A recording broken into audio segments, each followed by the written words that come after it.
প্রিয় শ্রোতা, আজ আমরা জানব ইসলামের একটি মহান ইবাদত কোরবানি, এর ইতিহাস এবং এর গভীর তাৎপর্য।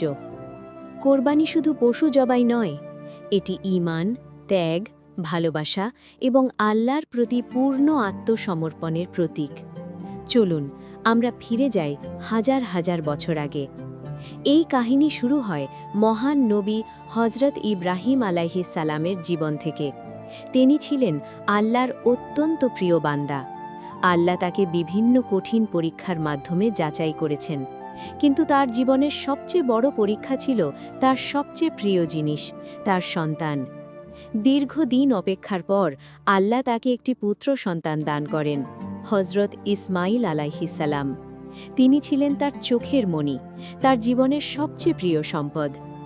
একদিন ইব্রাহিম আলাইহিস সালাম স্বপ্নে দেখলেন তিনি তার প্রিয় সন্তানকে আল্লাহর পথে কোরবানি করছেন।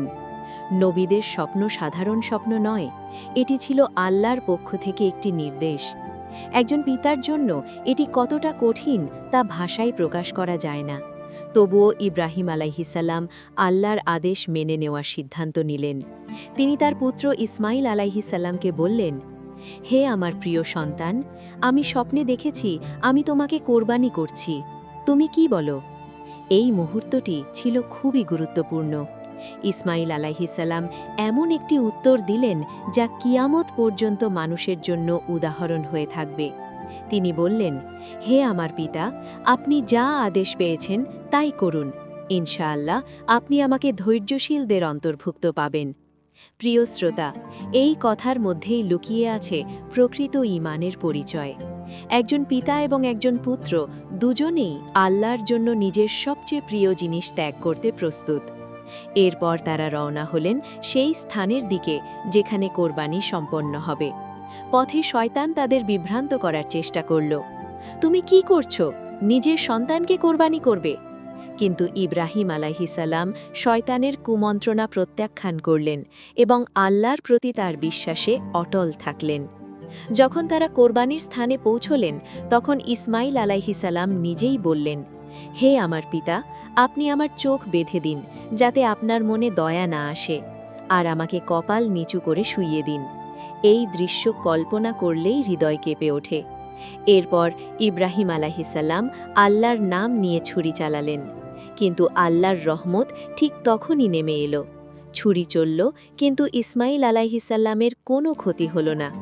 আল্লাহ তাআলা তার পরিবর্তে একটি দুম্বা পাঠালেন কোরবানির জন্য এবং ঘোষণা করলেন, হে ইব্রাহিম, তুমি তোমার স্বপ্নকে সত্যে পরিণত করেছ, এভাবেই আমি সৎকর্মশীলদের প্রতিদান দেই। এই ঘটনাই কোরবানির সূচনা। এখান থেকেই মুসলমানদের জন্য কোরবানি একটি গুরুত্বপূর্ণ ইবাদাত হিসাবে প্রতিষ্ঠিত হয়। প্রিয় শ্রোতা, আল্লাহ আমাদের কাছ থেকে মাংস বা রক্ত চান না, তিনি চান আমাদের অন্তরের তাকওয়া, আমাদের ঈমান, আমাদের ভালোবাসা এবং আমাদের আনুগত্য। কোরবানি আমাদের শেখায় নিজের সবচেয়ে প্রিয় জিনিস আল্লাহর জন্য ত্যাগ করার মানসিকতা তৈরি করা। এটি শুধু পশু কোরবানি নয়, বরং আমাদের অহংকার, লোভ, হিংসা এসব খারাপ গুণকেও কোরবানি করা। আজ আমরা কোরবানি করি, কিন্তু প্রশ্ন হলো, আমরা কি সত্যিই এর শিক্ষা গ্রহণ করি? আমরা কি আল্লাহর সন্তুষ্টির জন্য কিছু ত্যাগ করতে পারি? এই দুনিয়ার সব কিছুই একদিন শেষ হয়ে যাবে, কিন্তু আল্লাহর সন্তুষ্টি চিরস্থায়ী। তাই আসুন আমরা শুধু কোরবানি না করে কোরবানির প্রকৃত অর্থ বুঝে তা আমাদের জীবনে বাস্তবায়ন করি। হজরত ইব্রাহিম আলাইহিস সালাম এবং ইসমাইল আলাইহিস সালাম আমাদের শিখিয়েছেন, আল্লাহর পথে ত্যাগই হল প্রকৃত সফলতা। আল্লাহ আমাদের সবাইকে সঠিকভাবে কোরবানি করার তৌফিক দান করুন। আমিন।